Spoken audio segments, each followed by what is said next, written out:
peeps, as you can see, the sacred mountain behind me, I am at location. Just got here, just stepped out of the car. It already feels spooky. Of course, it feels spookier without Lady K. It does. It feels kind of a little spooky by myself. But my offering rock is, where is it? It's over in there, in the woods where it's dark and spooky. And I am going to scoot right over there and leave an offering. I brought some grapes, some candy. I'm going to burn some sweetgrass and tobacco to appease the forest spirits, you know, and let them know that I'm here. And oh, you guys can't really see this, but right in the center of the screen there's this. It's weird. There's like a light in the forest. Yeah, look at that. Holy shit. I have no idea what that is. Wow. Just sitting there. Oh, Michael, why don't you go find out what it is? Yeah, right. I don't think I'm going to go over there right now. That is crazy. Look at that. There's nothing up in there but woods. Alright, just got done leaving the offerings. I come back and this is what I see in the forest. Well, it's morning. Puppies are still sleeping.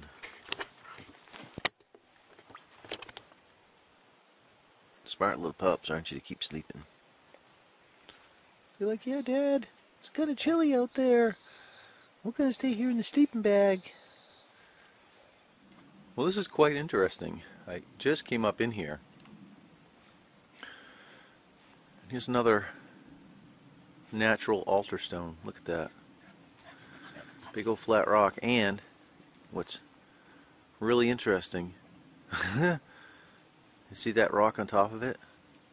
So you got this huge flat rock with another flat rock placed on top of it, and it looks like it's been there quite a while. And look, even the squirrels leave offerings. A squirrel is using it as a... I had some thoughts last night, and one of my thoughts, maybe it wasn't even my thought, for all I know, it felt like my thought, was that the Sasquatch people, they don't live on some faraway planet. They're not in another galaxy or any of that nonsense. They're right here in the same physical space that we occupy. But their time, they experience time differently. What if they experience time differently? What if that their presence in our time is manifested in trees and rocks, and not just a single tree, not like, okay, well, like, here's another rock I'm on right here, not like, oh, this one rock represents this Sasquatch, but let's say that, you know, over half a mile. So let's say that, like, there's this cone of influence. I suppose you could imagine time like a ribbon, you know, with width, right? And we're just on one little thread of it, our A to B linear timeline, where the Sasquatch people are on that. They're smeared out, they're smudged out on that whole ribbon. And in our reality, it manifests itself, say, in a forest, might be, you know, one or two Sasquatch. They're existing in their alternate timeline manifests itself in this timeline in the form of trees or rocks. And much like tuning a radio frequency, they have the ability to take that width and narrow it down. You know, in other words, go from being wavy, I talked about being wavy, to being a point. And when they become a point, that's when we can see them clearly. When that radio dialed out just a bit more, and that's when people say, oh, they cloaked. They're still there, just in a different time frame. Because sure as hell the aliens see time differently. And if you think about it, so do trees and plants. Like there's a tree, I think it's called the walking palm I think it's down in South America. And it seeks sunlight. But it moves at a rate too slow for us to perceive. But if you were to be able to put a time lapse on the thing and watch it for a couple years, you'd see it scuttle across the jungle floor. Like some kind of crab or something. See, the plant is cognitive of its surroundings and is doing much the same thing that we see other animals and insects do, except that they're at the same time frame that we're at, so we can perceive their movement. I am back to the location where I was with Lady K last time we was up here. You can see it's all forest down there. Way down there. You can just barely see some light. Beyond that light is the pit. Look at this. I put this rock back, but this rock is exactly how I found it. And look, it's not coated with moss, and it's clearly, this would be a top piece, but this doesn't seem to fit anywhere in here. It's just, it clearly was placed there. Had to have been placed there, because when you flip it over, it does not match that spot. So it doesn't make any sense that it just popped out. And where'd it come from? Like, there's not like there's a cliff or something. Huh, there's nothing here. It's all forest. Huh, I don't know if you guys can see that. Flash, come here.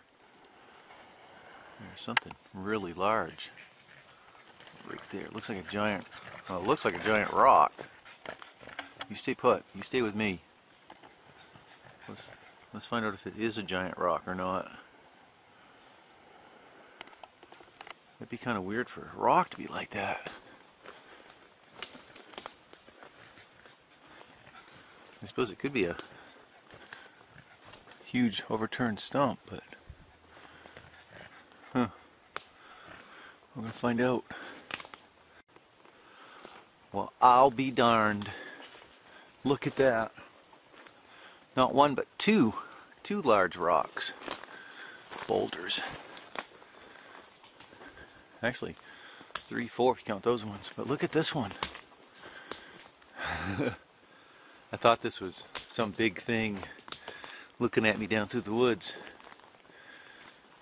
That's really kind of rare to find them sitting up like that.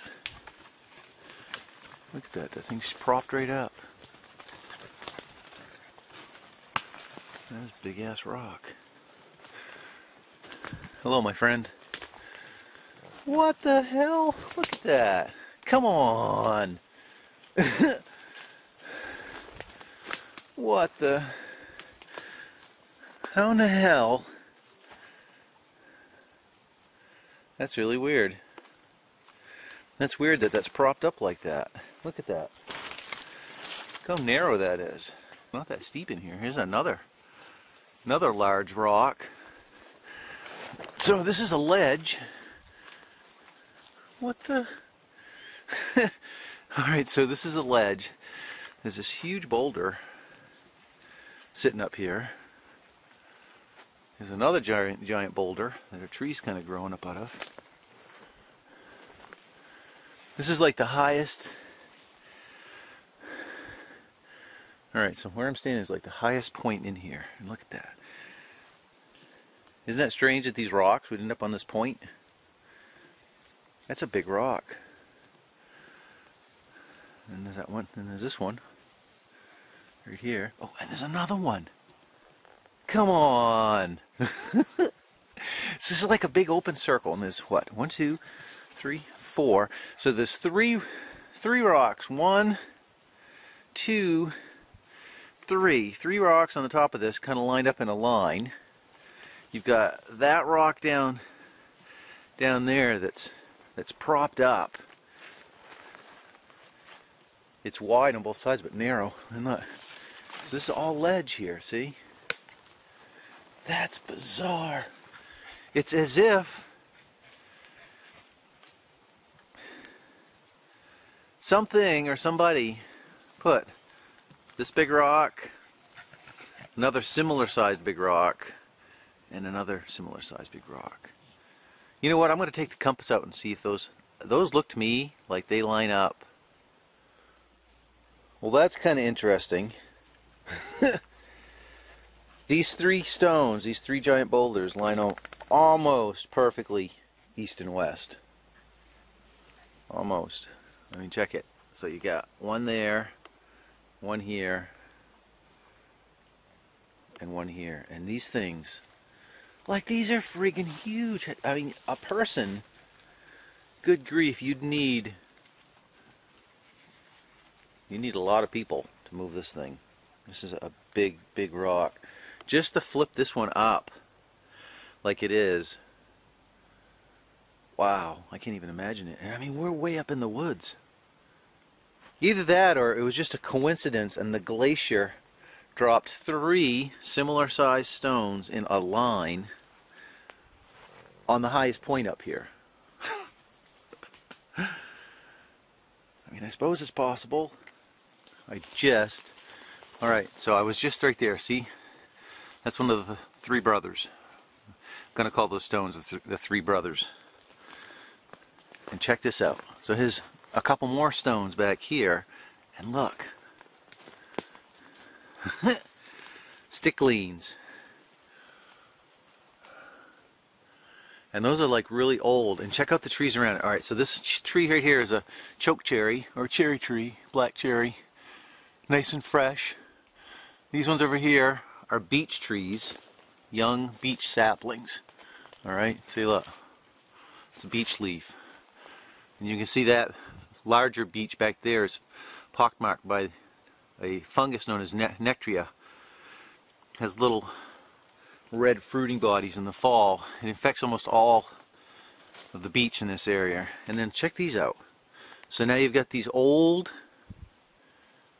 kind of, well, the bark's been peeled off them, right? So they've been sitting there for a long time to get that decayed. But isn't that something? Very interesting. Wow.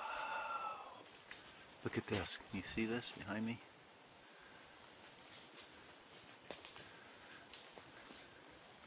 For me, walking up on these things, it really feels like there's a presence there. Given all the focus that's been placed on DNA, it's kind of strange, right? That it all comes back as either contaminated or human. And it makes you wonder if these people doing this sequencing, are they inept or are they on the payroll? See, I think it's both. I think we've got individuals that are inept. So you've got people that are actually collecting valid samples. I used to think that changed my mind again. I used to think that there just weren't any good samples, right? I thought, oh no, these people aren't getting, the Sasquatch people just don't leave any samples. But I don't think that's the case anymore, because right now I've got a guy that's offering to give me a substantial sample. It's an interesting spot of woods up here that was collected right here in Maine. Now, Dr. Todd Disotell told me I could send him a sample. This was a while back, but I'm sure he'd still do it, and he'd test it. Now here's the thing, and I see that J.C. Johnson is trying to revive the old, they're going to do another DNA study, right? I mean, they did the Ketchum. I called it the Ketchum debacle. A lot of people say, oh, go Ketchum. Ketchum actually did, you know, she sequenced that stuff. Here's the thing, she came back with like panda bear and lemur and all kinds of weird shit. What she did, see if I can explain this best I understand it. Be kind of like if you were eating alphabet soup, right? And you spelled out supercalifragilisticexpialidocious, right? So you spell out this huge word. You could go in there and maybe there's on and it right? Maybe you could rejuggle. You can get in there and get little segments. Maybe you get a segment that's part of, you know, heffalump or elephant or whatever you want to say. Like black bear have the same. They'll have a primitive segment that they share with panda bears. So if you sequence, you get a black bear sample and you degrade it, and then you do the blasting that she did, you're very likely going to come back with something that's going to say panda bear, because this panda bear, in other words, panda bear and black bears share a similar ancestry. The other thing that you're going to have to contend with is the same. I'm going to put a link down here. If you guys have Netflix, I think it's called Undisclosed. And it's produced by Dr. Stephen Greer of the Disclose Project. He's mainly focused on UFOs, but now that I'm aware of the fact that the Sasquatch forest people and the UFOs are intertwined, they're very similar phenomenon, and they're connected to each other, it just makes sense that the government is aware of them as well. I mean, don't forget that if you go and look at MUFON's database, the database that MUFON keeps, I think something along the lines of 15-20%, might be as high as 30%, of people that have claimed to seen, you know, UFO and aliens will report hairy hominids. Oftentimes very much like the two hairy hominids that John Carlson and Adam Davies saw during the portal incident out in Oregon. So Dr. Stephen Greer has documentation and testimony from high-ranking individuals of various departments and military organizations that have confirmed to him the CIA owns the press. Like, I don't mean they own all the press. See, there's two things you have to two hurdles you have to get over. People will say, well, the government can't keep a secret. You can't keep a huge secret. That's one thing they'll say. They totally forget that they kept the Manhattan Project a secret. They kept the NSA, jokingly referred to as no such agency, they kept that secret. They keep all kinds of secrets. MK Ultra, Paperclip, all of these were secret, top secret. That's why they call it top secret. The second thing that a person has to wrap their head around, after they get past the fact that the government does indeed is engaged in keeping secrets, is that they would have a reason to keep a secret. And I'm not going to get into the reasons right now, but there's plenty of them.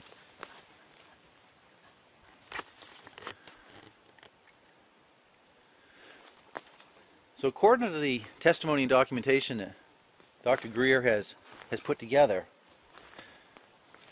the CIA and other organizations pay members of the media to twist the news and to control the news, or they just buy the thing outright. The other thing that they do is they gain control over leading figures in academia, like in the university settings, or people with PhDs and that sort of thing. Now, if you think about it, we have a couple PhDs in the Bigfoot community. One of them on the surface, and both of these guys, nice guys, Dr. Todd Disotell and Dr. Jeff Meldrum. These would be the people that the CIA or other organizations would send a paycheck to, right? To give them a heads up. Oh, it's national security. You're patriotic, aren't you? You want to be a patriot? These are matters of national security that we are asking you to assist us in, and we're going to help you buy that new house that you want. Yeah. Or maybe you'd like to have a really fancy car. We can help you with that. You help us, we help you. They hand them out the carrot. The carrot doesn't work, they hand them out the stick. If you don't help us, you could go to jail for the rest of your life. We could bury you in the desert where someone will never find your bones. It's kind of like giving you an offer you can't refuse. Faced with that kind of pressure, most people, I mean, why are you going to fight that? Oh no, I'm going to prove the existence of Sasquatch. I have a valid sample here. You're not going to tell me what to do with all your money and your fancy talk and ties and nice looking cars. No, I'm going to reject that, and I am going to tell the masses Sasquatch is real. They'd be like, fine, go right ahead and do that. Go right ahead and do that, Mr. Nutball. We will smear your good name. We will ruin your credibility. You really are left with no option. Now, I know some of you guys will be like, oh yeah, but Dr. Jeff Melber, man, he thinks Sasquatch is real, he's got all this evidence, blah, blah, blah, blah.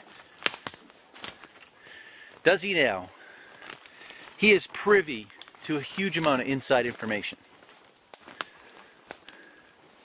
Absolutely. Absolutely privy to it. Hell, I'm a nobody, and I get all kinds of information sent to me that the general public, you know, isn't aware of, that you're not going to see on Monster Mysteries. See, there's a couple ways of derailing the truth. And one of them is you present a half-truth, right? You present something that's got some truth to it, but it's not the whole truth. And if there's enough truth in there, people look at it and go, well, oh, this part's real. I know this part's real, so the other part must be real, especially if it's coming from a guy with a PhD. The big conspiracy, I think, with Jeff Melbrum is they're just a physical dumb ape. Gigantopithecus, right? He's adopted Kranz's position. Now, with Digital, what you got there is you've got a worldwide, you know, world-known, respected geneticist that people will send samples to. He's even offered, like, you know, to take samples from some people. Like he told me he'd take a sample from me and test it. But here's what I think is going to happen. Let's say that I send him a valid sample. He'll test it. Or based on whatever protocol they're paying him, maybe he won't test it, right? It'll come back as human or bear or contaminated or whatever, you name it. It's not going to come back. He's not going to confirm it. He's not going to turn around. And even if it came back positive, you think he's going to place his reputation on a single sample? And by the time you get a group of people together to do it, you've attracted a lot of attention. So I think the most likely scenario is these things get tested, and if they are valid, it goes upstream, right? Hey, we've got a confirmed whatever, Sasquatch, whatever they want to call it. We've got a confirmed, oh wow, that's cool. We've got a confirmed one in the state of Maine. Now put a little pin, and then they send the official report back to me. Oh no, it's human or contaminated. Now I would love to be mistaken on this. I don't think I am. There's enough documentation, and mind you, I was on that show where Dr. Todd was testing things and